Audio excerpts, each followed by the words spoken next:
जिस इंस्पेक्टर की औकात है, जिस दरोगा की औकात है, मार कर देखो मुझे थाने को। पूरी टीम आ गई थाने में, चले जाएंगे हम बोलोगे। दोस्तों सोचिए जरा, कितना हैरान करने वाला मंजर है। एक संगठन का नेता सीधे पुलिस थाने के भीतर घुसता है, कुर्सी पर बैठ जाता है और खुलेआम चुनौती देता है। कहता है कि किस दरोगा में, किस इंस्पेक्टर में हिम्मत है जो हाथ लगा कर दिखा दे। धमकी दी जाती है कि पूरा थाना जला दिया जाएगा। भाषा इतनी आपत्तिजनक है कि उसे दोहराया भी नहीं जा सकता, लेकिन पुलिस वालों के सामने थाने के अंदर एक तरह से उनकी छाती पर चढ़कर यह शख्स बोल रहा है। वो खुले शब्दों में कहता है, अगर पूरी टीम आ गई तो थाने में खींच खींच कर लोगों को बाहर ले जाएंगे। यानी कानून को सीधा धमकी, वो भी उसी जगह जहां कानून लागू किया जाना चाहिए। इंस्पेक्टर की औकात है, जिस दरोगा की औकात है, मार कर देखो मुझे थाने को। पूरी टीम आ गई थाने में, चले जाएंगे हम बोलोगे। इतना ही नहीं, इस बयान के जरिए वो सत्ता और सरकार को भी ये जताने की कोशिश करता है कि उनके लिए कानून कोई मायने नहीं रखता, मानो सब कुछ जूते की नोक पर हो। ये मामला उत्तर प्रदेश के रामपुर का बताया जा रहा है। सवाल यह है कि जिस राज्य में कानून व्यवस्था के बड़े बड़े दावे किए जाते हैं, वहां थाने के अंदर इस तरह की गुंडागर्दी कैसे संभव हो सकती है? क्या वाकई किसी को इतनी खुली छूट मिल सकती है कि वो पुलिस स्टेशन में घुसकर आग लगाने और उठा लेने की धमकी दे? और सबसे चौंकाने वाली बात यह है कि इतना सब होने के बाद भी मामला किस तरह से निपटा दिया गया है। बताया जाता है कि थोड़ी सी सफाई आई, एक औपचारिक माफी हुई और फिर बात खत्म। अगर यही हरकत कोई आम नागरिक करता तो शायद अब तक उसकी हालत कुछ और होती। कहीं ना कहीं कानून का तराजू अलग अलग लोगों के लिए अलग तरह से झुकता हुआ नजर आता है। ये पूरी घटना एक बार फिर ये सवाल खड़ा करता है कि क्या वाकई कानून सबके लिए बराबर है, या फिर कुछ नाम, कुछ पहचानें सिस्टम के भीतर भी ढाल बन जाती हैं। रामपुर से सामने आया ये मामला सिर्फ एक व्यक्ति का नहीं है, बल्कि पूरी व्यवस्था पर उठता हुआ गंभीर सवाल है। और यही तो सबसे बड़ा सवाल है कि जिस संगठन का नाम आगे जुड़ा हो, वही नाम अंदर ऐसा करंट भर देता है कि कानून, वर्दी और थाना सब बौने नजर आने लगते हैं। ऊपर से चुनावी साल चल रहा है तो ऐसे चेहरों को छूने से भी परहेज किया जाता है। डर ये नहीं है कि गलती क्या हुई है, डर ये है कि अगर हाथ लगा दिया गया तो ये लोग थाने के भीतर घुसकर किस स्तर का उत्पात मचा देंगे, इसका अंदाजा किसी को नहीं है। और हैरानी की हद तो तब पार हो जाती है जब पता चलता है कि इस पूरे मामले में उस शख्स को माफ कर दिया गया है। जी हाँ, ना कोई सख्त कार्रवाई, ना कोई उदाहरण, पुलिस ने बस कह दिया, माफी मांग ली, बात खत्म। और ये बात यूं ही हवा में नहीं कही जा रही है, बाकायदा रिपोर्ट मौजूद है जिसे पढ़कर सुनाया जाएगा। लेकिन उससे पहले जरा वो वीडियो देखिए जिस पर सारा विवाद टिका है। पुलिस का कहना है कि किसी ने चुपके से वीडियो बना ली। सवाल यह है, क्या सच में किसी ने छुपकर बनाया, या फिर कैमरे के सामने बैठकर कुर्सी पर पैर चढ़ाकर खुलेआम गालियां देते हुए ये सब कराया जा रहा था? जरा उसके हाव भाव देखिए, उसके बोलने का अंदाज देखिए। दीवान को अपशब्द, इंस्पेक्टर को चुनौती और पूरे थाने को आग लगाने की धमकी। क्या ये सब अचानक रिकॉर्ड हो गया या जानबूझकर दिखाया गया है?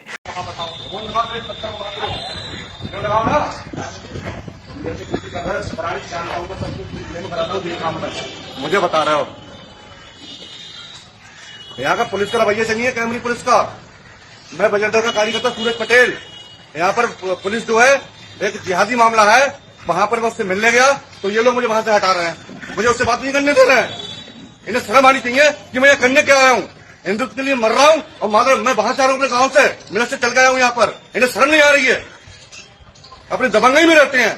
कैमरे में एक बार कांड हो चुका है, इन लोगों के दिमाग में एक बात घुस गई है कि हमने भाजपा के लोगों को पीटा था, नेता को पीटा था। अरे मार कर देखो, जिस इंस्पेक्टर की औकात है, जिस दरोगा की औकात है, मार कर देखो मुझे। सालों आगे लगा देगी थाने को। मैं देखता हूँ कौन बचाता है इन्हें। बुलाओ इंस्पेक्टर को अंदर, मैं बात करता हूँ। मुझे जेल भेजो। बात कर रहा है खाली की यहाँ पर नौटंकी बनाकर रखी थाने को सालों ने। अरे बुलाओ, मुझे जेल भेजो। दीवान जी आप शांत हो, मैं आपसे बात नहीं, आप शांत हो, आपसे बात नहीं।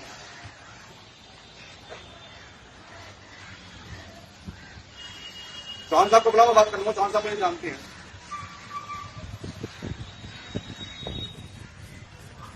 मेरे पुलिस थाने में मिला था, पटेल है बजरंग दल से। दीवान साहब मैंने मिला था, वो मेरा सारा डाटा बता दूंगा। कुछ लोग मेरा डाटा उनसे जब मिलते हैं पूछ लो उनसे। पूरी टीम आ गई है, थाने में खींच ले जाएंगे, हम बोलोगे।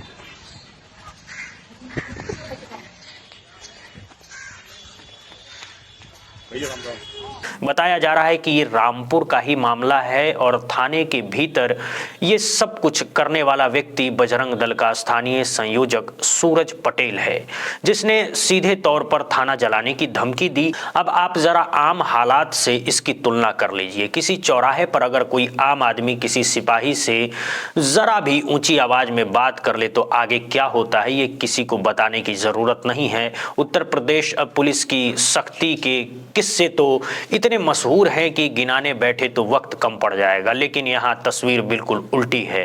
ये शख्स न सिर्फ पुलिस को बल्कि मुख्यमंत्री और उसकी सरकार को भी ये संदेश दे रहा है कि उनके मन में रत्ती भर का डर नहीं है, न कानून का, न वर्दी का, न सत्ता का। और हम यहाँ सिर्फ डर या खौफ जैसे हल्के शब्दों का इस्तेमाल कर रहे हैं। असल में ऐसे लोग पुलिस और सरकार कानून के बारे में क्या सोचते हैं और क्या बोलते हैं ये आप खुद समझ सकते हैं। और जाहिर है वो सारी बातें इस मंच पर दोहराई भी नहीं जा सकती, लेकिन सवाल यही है कि ऐसे लोग किस तरह से पेश आ रहे हैं, किस भाषा का इस्तेमाल कर रहे हैं और उसके बावजूद उन्हें किस आसानी से माफ कर दिया जा रहा है। पूरा मामला देखकर ऐसा लगता है मानो ये कोई सार्वजनिक थाना नहीं बल्कि किसी की निजी जागीर हो, जैसे घर के अंदर घर की सरकार चल रही हो। अब जरा ध्यान से सुनिए, क्योंकि कोई आरोप नहीं बल्कि भास्कर की रिपोर्ट में दर्ज तथ्य है। रामपुर के कैमरी थाना क्षेत्र से जुड़ा एक वीडियो सामने आया है जिसमें बजरंग दल का कार्यकर्ता सूरज पटेल पुलिस कर्मियों के साथ अभद्रता करता हुआ और थाने को आग लगाने की धमकी देता हुआ दिखाई दे रहा है। बताया गया है कि यह पूरा विवाद थाने में बंद एक व्यक्ति से मिलने को लेकर शुरू हुआ। मामला यह है कि रामपुर में इनका एक साथी थाने में बंद था, उसी को लेकर सवाल किया जा रहा था कि उसे उठाकर कैसे लाया गया, उसे हिरासत में कैसे लिया गया। इसी बात पर यह पूरा हंगामा खड़ा हुआ। अब थाना अध्यक्ष यानी कैमरी थाने के एसएचओ हिमांशु सिंह का बयान सामने आता है। उनका कहना है कि घटना के समय वो थाने में मौजूद नहीं थे। आगे बताया गया है कि सूरज पटेल बिना किसी औपचारिक अनुमति के सुहेल नाम के बंदी से मिलने थाने पहुंचे थे। वहां तैनात पुलिस कर्मियों ने उन्हें संबंधित विवेचक दरोगा से संपर्क करने को कहा। बस यहीं से मामला बिगड़ गया। इसी बात पर वो आक्रोशित हो गए। अब जरा सोचिए, इतनी छूट किसे मिली हुई है कि वो थाने के भीतर आक्रोशित हो जाए। कोई आम आदमी होता तो शायद तू कहने की हिम्मत भी न कर पाता, लेकिन यहाँ तस्वीर बिल्कुल अलग है। आरोप है कि इसी दौरान सूरज पटेल ने पुलिसकर्मियों के साथ अभद्र भाषा का इस्तेमाल किया और थाने में आग लगाने जैसी बेहद गंभीर धमकी दी है।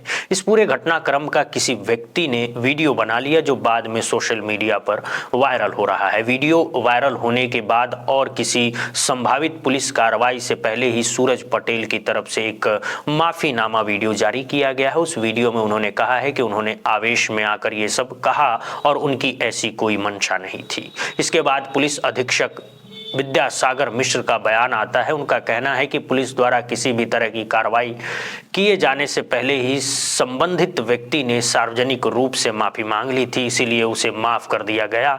अब इसे क्या कहा जाए, वाकई गजब है।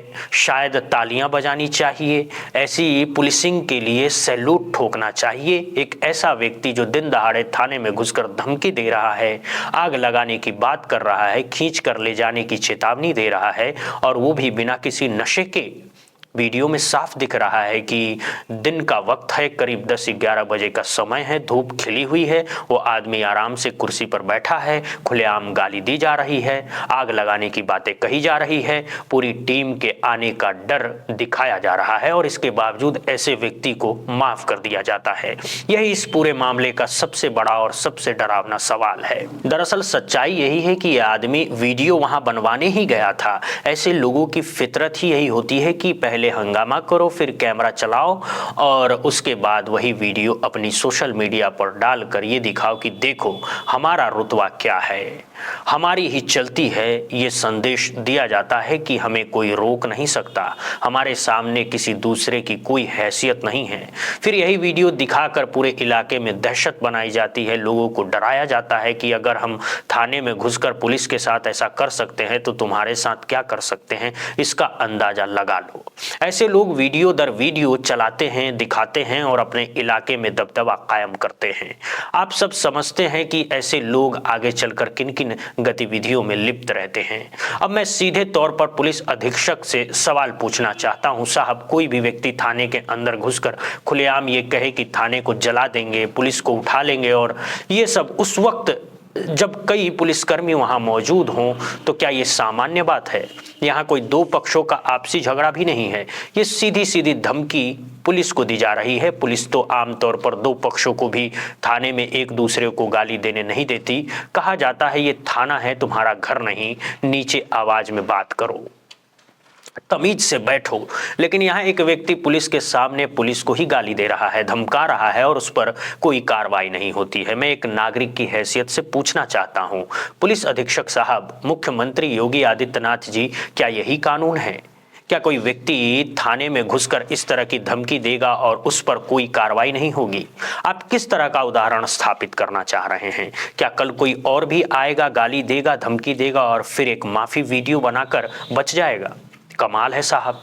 एक तरफ कहा जाता है कि उत्तर प्रदेश में गुंडों की कोई जगह नहीं है, कि सब सीधा कर दिए जाएंगे, चुटिया टाइट कर दी जाएगी। पुलिस की वही काबिलियत तब दिखाई जाती है जब किसी आरोपी को पकड़ कर लाया जाता है और उससे कहा जाता है लंगड़ा कर चलो, वीडियो बन रही है। लेकिन यहाँ हालात बिल्कुल उलट हैं। ये आदमी खुद वीडियो बनवा कर पुलिस के मुंह पर थूकता हुआ चला जाता रहा है। सिर्फ पुलिस ही नहीं, पूरे शासन और प्रशासन के मुंह पर थूक कर जा रहा है। सवाल यही है कि इसे इतनी हिम्मत कैसे हो गई?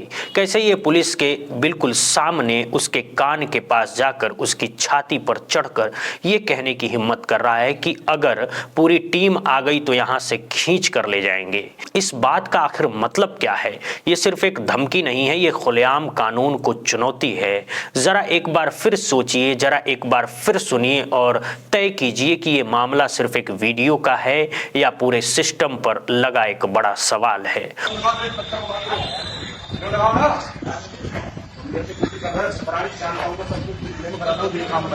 मुझे बता रहे हो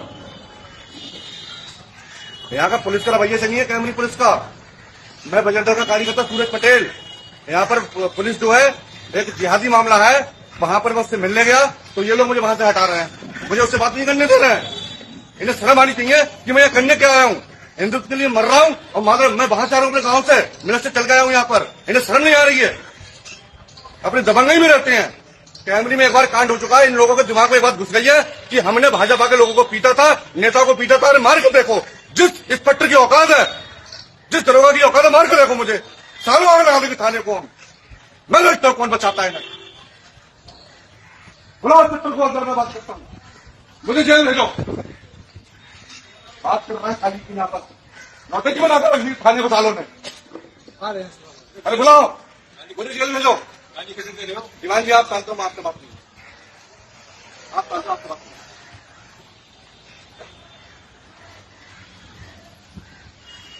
चौहान साहब को बुलाओ, बात करूंगा। चौहान साहब मुझे जानते हैं।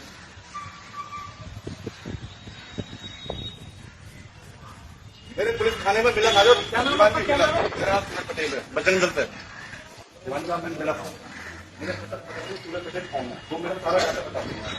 लोग मेरा डाटा उनसे जब मिलते हैं, पूछ लो उनसे। पूरी टीम आ गई, थाने में खींच ले जाएंगे, हम बोलोगे।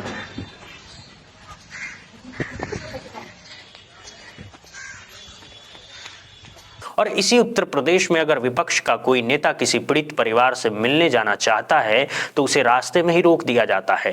अभी महज 2 दिन पहले ही आपने खबर देखी होगी, मेरठ के कपसार गांव का मामला सामने आया। मेरठ और रामपुर कोई बहुत दूर नहीं है, एक ही इलाका माना जाता है। कपसार से सैकड़ों नहीं बल्कि हजारों पुलिसकर्मी तैनात कर दिए गए। पूरे गाँव को चारों तरफ से सील कर दिया गया। जो मीडिया कर्मी वहां कवरेज के लिए पहुंचे उनके साथ मारपीट की गई। विपक्ष के सांसद पहुंचे तो तो उनके साथ कैसा व्यवहार किया गया ये भी सबने देखा है। यानी जहां सवाल पूछे जाने चाहिए थे वहां दीवारें खड़ी कर दी गई हैं और दूसरी तरफ तस्वीर बिल्कुल उल्टी है। एक व्यक्ति थाने के अंदर घुसता है, पुलिस वालों की छाती पर चढ़कर उन्हें धमकी देता है और बाहर निकल आता है, लेकिन किसी की हिम्मत तक नहीं होती कि उस पर सख्त धाराएं लगाई जाए, उसे जेल की सलाखों के पीछे भेजा जाए और ये बताया जाए कि कानून के सामने कैसे पेश आना चाहिए, सरकार के सामने, सरकारी मुलाजिम के सामने किस तरह का व्यवहार होना चाहिए। ये सीखने की जरूरत ही महसूस नहीं की जाती, क्योंकि साहब यहाँ जलवा है, सच में जलवा है।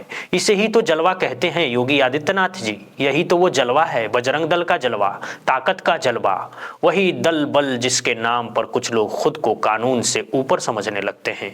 अभी हाल ही में आपने देखा कि नर्सिंग कॉलेज की एक छात्रा की बर्थडे पार्टी में घुसकर कुछ लोग तोड़ फोड़ करते थे। ये वही जलवा है, सिर चढ़कर बोलने वाला जलवा, खुली चुनौती देने वाला जलवा, और फिर कहा जाता है अगर हिम्मत है तो रोक कर दिखाओ।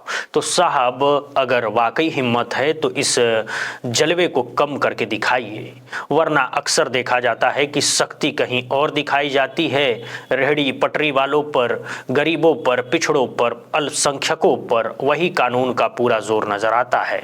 लेकिन आज सवाल ये है, क्या यही जोर इस मामले में भी दिखेगा? क्या ये वही आदमी है जो थाने में घुसकर आग जलाने और तोड़फोड़ करने की बात कर रहा है? ये सिर्फ एक बयान नहीं है, यह कानून को दी गई खुली चुनौती है। और अब देखना यही है कि इस चुनौती का जवाब ताकत से दिया जाएगा या खामोशी से। बताइए जरा, ऐसे व्यक्ति को कौन समझाए कि कानून क्या होता है और थाने में आग लगाने की धमकी का मतलब क्या होता है। अगर यही हरकत कोई दूसरा आदमी करता तो शायद वो माचिस जलाने लायक भी नहीं बच पाता। पुलिस का तरीका क्या होता है, पुलिस कैसे पेश आती है, ये सब हम पहले भी देख चुके हैं। कई बार तो हालात ऐसे बन जाते हैं कि आदमी खुद बीड़ी जलाकर पीने की हालत में भी नहीं रह जाता। लेकिन यहाँ तस्वीर अलग है, ये शख्स खुलेआम घूम रहा है और बेहिचक कह रहा है कि आग लगा देंगे। जरा 2 दिन पहले का ही दृश्य याद कर लीजिए, मेरठ में पुलिस किस तरह विपक्ष के सांसदों को रोक रही थी।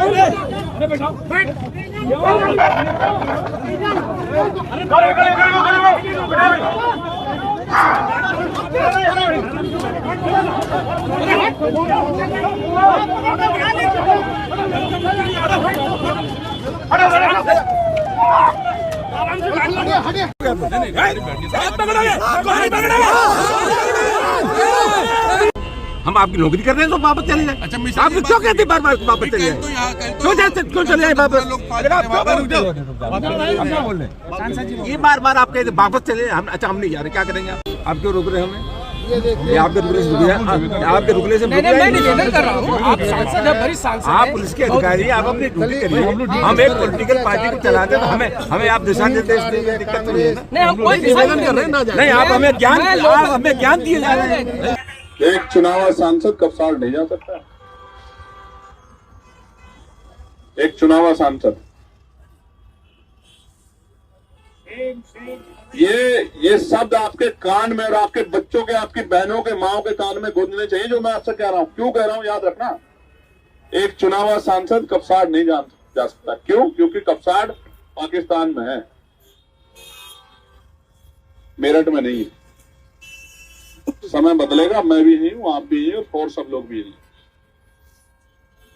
किसी का सूद सब उदाहरण नहीं छोड़ूंगा, ठीक है? संभालो।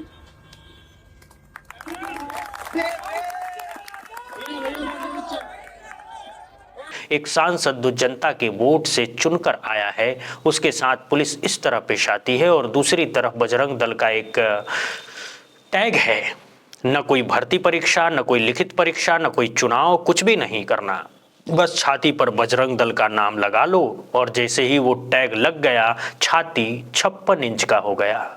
फिर आप कुछ भी बोल सकते हैं, कुछ भी कर सकते हैं, और अगर बात ज़्यादा फैल गई, वीडियो वायरल हो गई, तो बस एक माफ़ी मांग लीजिए, मामला ख़त्म। अब मुझे लगता है कि सोशल मीडिया पर वीडियो आने के बाद थोड़ा दबाव बनेगा, संभव है दिखावे के लिए ही सही, इसे एक बार थाने में बिठा लिया जाए, कम से कम इतना तो होना ही चाहिए। और अगर इतना भी नहीं होता तो फिर योगी आदित्यनाथ जी के शासन को लेकर क्या कहा जाए, ये सवाल खुद ब खुद खड़ा हो जाता है। बहरहाल इस पूरे मामले पर आप क्या सोचते हैं, इस व्यक्ति के बारे में, सरकार के रवैये के बारे में और ऐसे संगठनों के तौर तरीकों के बारे में नीचे कमेंट बॉक्स में लिखकर जरूर बताइएगा। बहुत बहुत धन्यवाद दोस्तों, बहुत बहुत शुक्रिया।